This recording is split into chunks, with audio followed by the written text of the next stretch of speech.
And we have first questions in context of your experience in Poland. What do you think about the project Nord Stream? Is it really so dangerous for Eastern Europe and for whole Europe, global Europe? That's a very good question. Nord Stream 2 is a bad idea. I don't like it. I never have. But it is not quite as dangerous as it would have been 5 or 6 years ago. It's a bad idea, but it is not as dangerous for Ukraine as it might be. It's still a problem. And the United States and Germany have to take stronger steps to, as we say, mitigate that potential danger. But Ukraine and Poland are both in much better shape in terms of energy security than they were 5 or 6 years ago. But Nord Stream 2 can still be a problem if Putin uses it as a basis for further energy aggression against Ukraine, which is possible. And the United States and Germany now have committed themselves politically to react if Putin does that. Look, let's face it, the Ukrainians are right to criticize Nord Stream 2. So are the Poles. The Ukrainian-Polish position is just about right, but it isn't as awful a problem as some think, because Ukraine has done a lot over the past number of years to improve its energy security, and Poland has done a lot. The new Special Envoy for Energy Security, Amos Hochstein, is well known in Ukraine. He knows the issues.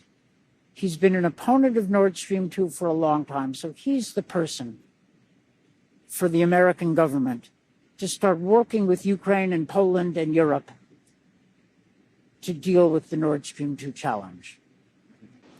You mean that some new kinds of energy could be the solution, some part of solution, renewable energy this way, or you mean this diversification of sources? Both. All of the above. We have to be alert in the short term for more Putin aggression against Ukraine using energy as a weapon. Okay, this is possible. In the longer term, energy diversification, as you said, diversification of sources, plus new energy technology is important. Now, in the joint U.S.-German statement on Nord Stream 2, the U.S. and Germany said they wanted to work with Ukraine to help modernize its energy system and integrate its energy with Europe. There's some very interesting language in the joint statement about linking Ukraine's energy grid with Europe. That's not easy. That's a serious challenge. But to do so would be a very big deal. It would be a major step in Ukraine's strategic reorientation away from Moscow and toward a united Europe where Ukraine says its future lies. I think Ukrainians are right. Look, the joint statement has been criticized by many Ukrainians, including the Ukrainian ambassador in Washington, who's very smart, very capable. It's been criticized because it isn't legally binding. And they're right. The critics are right. It's not legally binding. But it is a strong political statement. And I suspect that the Biden administration, and I know that Amos Hochstein, takes it seriously. So we need to work together to make it real and prevent Putin from winning. Which topic may make this meeting, Biden-Zelensky, more successful? Which topic have to be discussed and which solution have to be found? The biggest challenge for the Americans is to show the world that we stand with our friends.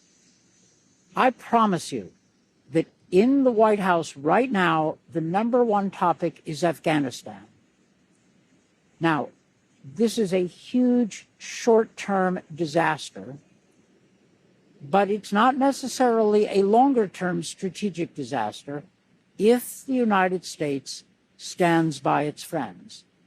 So one of Biden's chief objectives in his meeting with President Zelenskyy is to show Ukraine that the United States may have withdrawn from Afghanistan, but we are not withdrawing from Europe and we are not withdrawing from our support for Ukraine.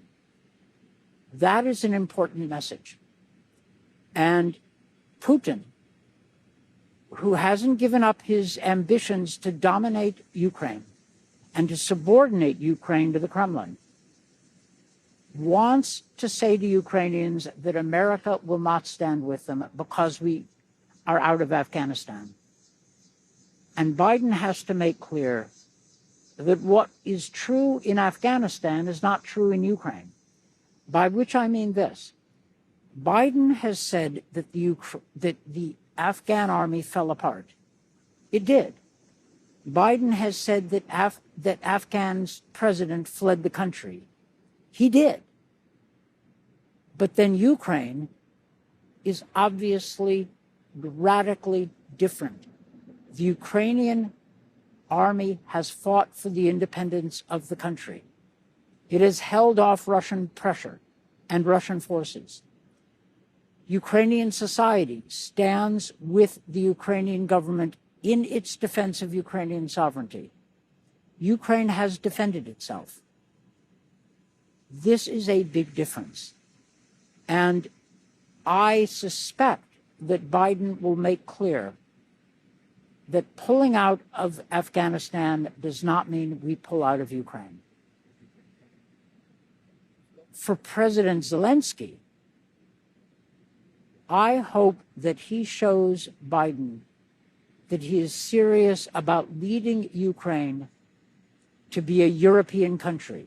It's already a democracy, but that he intends to strengthen the rule of law in Ukraine, because that's what he promised to do in the election that he won. And that's what Ukrainians seem to insist on in the Maidan.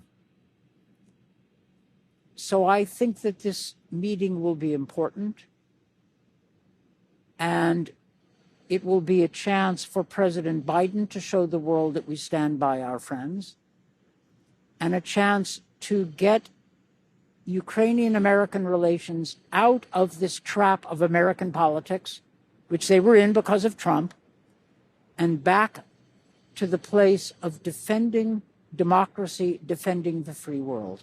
In context you experience in Poland, which tackled such kind of problems that you have mentioned, corruption, transition, what your position, what your point of view? In Ukraine, we often compare Poland and Ukraine as some uncomparable things, and Poland for Ukraine, for many Ukrainians, some example of successful reforms. Right. But both countries, they were almost the same in some spheres when they began the reforms. Right. Why Poland became so successful, as well as Ukraine was not so successful? You're right. In 1989, yes. Poland and Ukraine had about the same income per person. Now Poland has about 3 or 4 times more than Ukraine. Why? It's not because Poles are smarter than Ukrainians. They're basically, Poles and Ukrainians have a very similar culture and a similar history, right? Yeah, some parts. It's some parts, not entirely, but some. The Poles transformed their country, and it was not easy. It was really hard. Now, there are some differences. Poland was post-communist. Ukraine was post-Soviet. In Poland in 1989, there was still a living memory of pre-communist Poland. In Ukraine, except for Western Ukraine, that living memory was almost gone in 1991. And it was harder. But Ukraine has one big advantage now that Poland didn't have then. In 1989, no one knew whether post-communist transformation could work at all. Many people thought it was impossible. Невозможно. Ukrainians know that it is possible. If the Poles did it, the Ukrainians can do it. And the Polish trick, so to speak, what the Poles did was right, was let honest entrepreneurship develop. They didn't let a huge class of oligarchs develop. Oh, there are rich people in Poland, sure. But generally, the Polish economy was not based on natural resources as it is in Russia. And you had a lot of small and medium enterprises. And you had a banking system that was developed after 1989 that was relatively clean. It was pretty good. If the Poles did it, the Ukrainians can do it too. It's not easy. But Ukrainians are smart. They're capable. They are entrepreneurial. It's too easy for an American to say, do something about the oligarchs. It's really hard to do that in practice. But the Ukrainian people keep insisting that they want better governance, more rule of law. And if they keep insisting, eventually they'll get it. There is some controversy because it is very hard to suppress oligarchs according to the current law. On the one hand,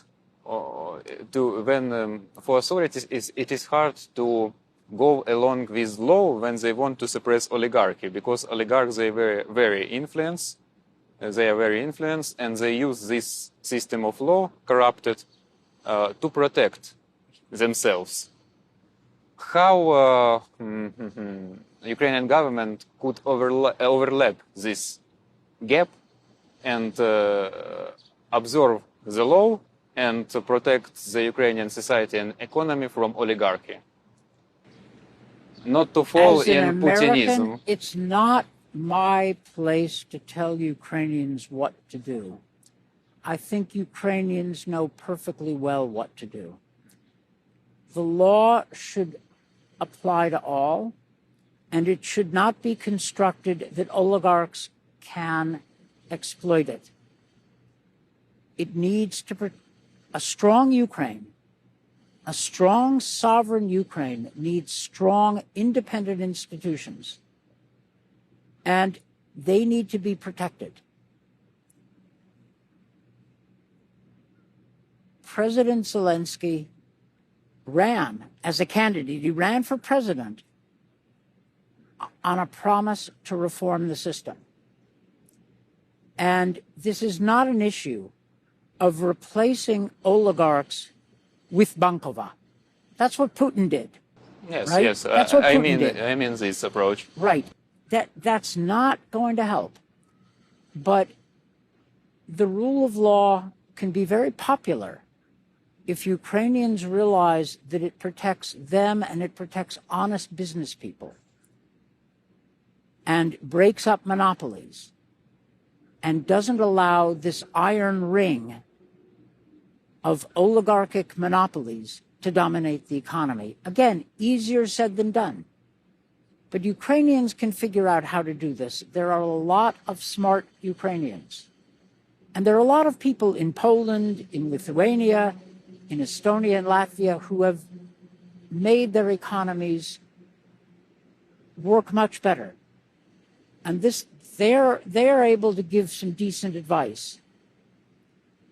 Corporate governance sounds very technical, but that the Ukrainian government should protect honest corporate governance, and then don't force out foreigners on board of directors of companies. Invite them in to open up the system.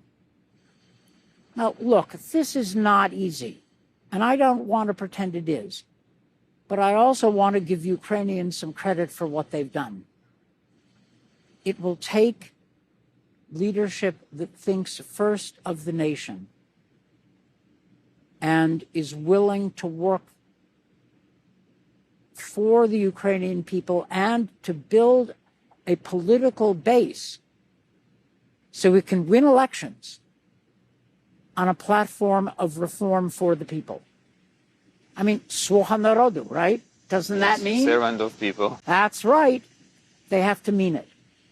And no American is ever going to understand Ukraine well enough in the details to have a blueprint. This has to be the Ukrainians who do it, just as it was the Poles in the 90s who made their system work. What do you think about Euro-Atlantic prospects of Ukraine? We see different signals from Brussels, and we understand it like no. Right. But there is some hopes. Maybe there are some hopes. Do you believe in some prospective membership of Ukraine in this ally? Or we have to find some other solution, like some direct agreements with particular countries, especially in East Europe, like maybe you know this Poland, Lithuanian, Ukrainian brigade. I do know it. Yes, maybe it is not so. Maybe this brigade is not the huge military power, but at least it's some way in right direction. I'd answer your question's the right one. I'd answer it this way. Right now, in the short term, let's be honest, NATO is not going to invite Ukraine to be a member. And the European Union has what they call enlargement fatigue. That's in the short term, that's reality. But we know from history that what is true now doesn't remain true always. So Ukraine should not give up its long-term ambition to be a European country and part of a larger Europe. Don't give that up. In the meantime, Ukraine should do everything it can where it can. That is, good relations with Poland and Lithuania are important. That shows Europe that Ukraine is not nationalist, as the Kremlin says, right? If you were nationalist, you wouldn't be working so well with the Poles. There's a Polish-Ukrainian history has good side and bad side, right? Yes, but for us, it's inevitable to cooperate. It's a good idea. And thank God the Poles look at Ukraine as a country they should help. And they're very supportive.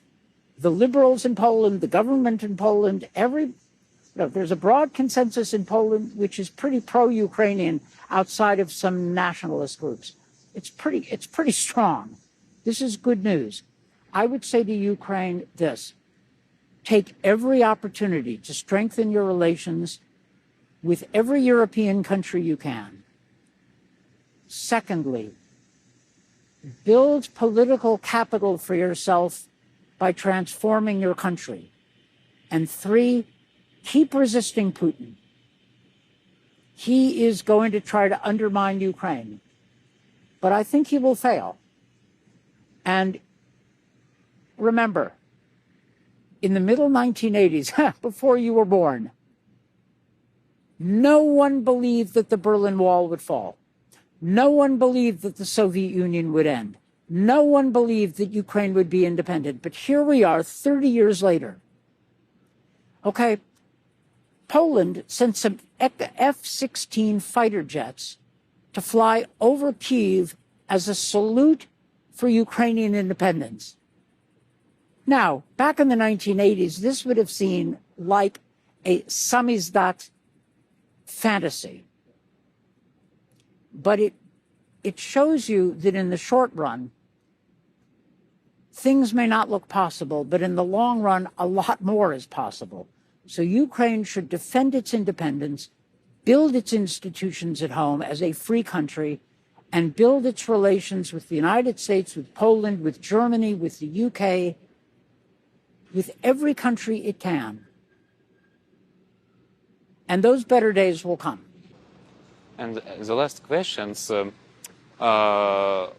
this idea of global Europe with Russia, with democratic Russia, is it realistic in some not short-term but long-term perspective? That's an interesting question. To solve all problems Is in the region. Russia capable of being better than it is now? Okay? Yes, yes. Right. Is that possible? I think it is, but it isn't inevitable.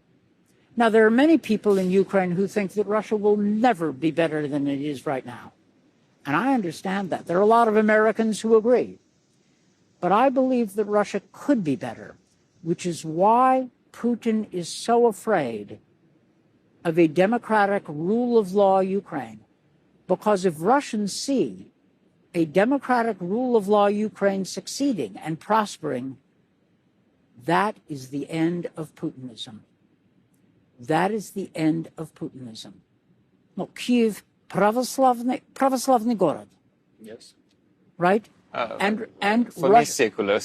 secular, yes, but you know, most people are pravoslavny. Yes, yes. Most people, even in Kyiv today, are Russian speaking. Yes. And yet Ukraine is a democracy. And if it becomes a prospering country, like Poland, right? What do you think Russians will conclude?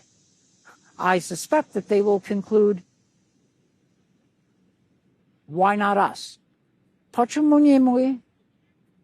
Если украинцы, а не мы, почему? If Ukraine can be democratic and free, Russians will insist that they are free to, that they will be free too. So the question about a democratic Russia is not an abstract one, it's a real one. I think the odds of a democratic Russia grow if Ukraine is successful. And I don't think it's impossible. I think it's difficult, and believe me, I'm no fan of Vladimir Putin. But I think that the Russian people are perfectly capable of democracy. They just haven't had much of it lately. Do you think Putinism could go away with Putin, or is this form of governments could be alive after Putin? Right, right. An excellent question. I don't know the answer. But we do know think of Soviet and Russian history, right?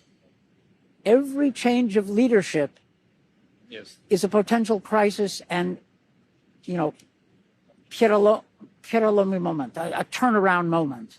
Bifurcation. Yes. Think Stalin to Khrushchev, Khrushchev to Brezhnev, Brezhnev to Gorbachev, Gorbachev to Putin. In each case, there was a drastic turn. Some good, some not so good. That suggests to me that Putinism as a system is not necessarily going to continue after Putin. Do I know this? No. Am I certain? No. But history does tend to suggest that after Putin, there may be a very different moment. What do you think about policy of sanction against Russia? Is it enough, or they could be tougher? Well, I have to, full disclosure, I was one of the original architects of that policy. I know, I hear it. I think we Americans and Europeans need to be prepared to intensify our sanctions should Putin act against Ukraine again. And there's a good argument that we should intensify our sanctions if Putin refuses to deal constructively in the Minsk process, or forget about Minsk for the moment. If he refuses to work toward a solution restoring Donbass to Ukraine, there's an argument that we should intensify sanctions. We have the ability to do so. Now, there's another question, and some of Alexei Navalny's people have argued that we ought to be going after Putin's corrupt circle. Anyway, we ought to do it right now. And there are a lot of they have a lot of arguments. There are a lot of reasons why we should do this. For the moment, the Biden administration is more cautious. They have imposed new sanctions against the Russians. They have prepared additional sanctions, I believe. They want to see what Putin will do next. We have to be prepared to respond to Putin's aggression, and we have to let him know that we are prepared to respond as a kind of deterrent. And frankly, I would be talking, if I were in my old job as the sanctions coordinator, I'd go out to Kyiv, as I used to do, and listen to the Ukrainians, listen to their best analysts about what our options are. I'd go to Kyiv, I'd go to Warsaw, I'd go to Berlin, I'd go to Brussels. But I would start with Kyiv.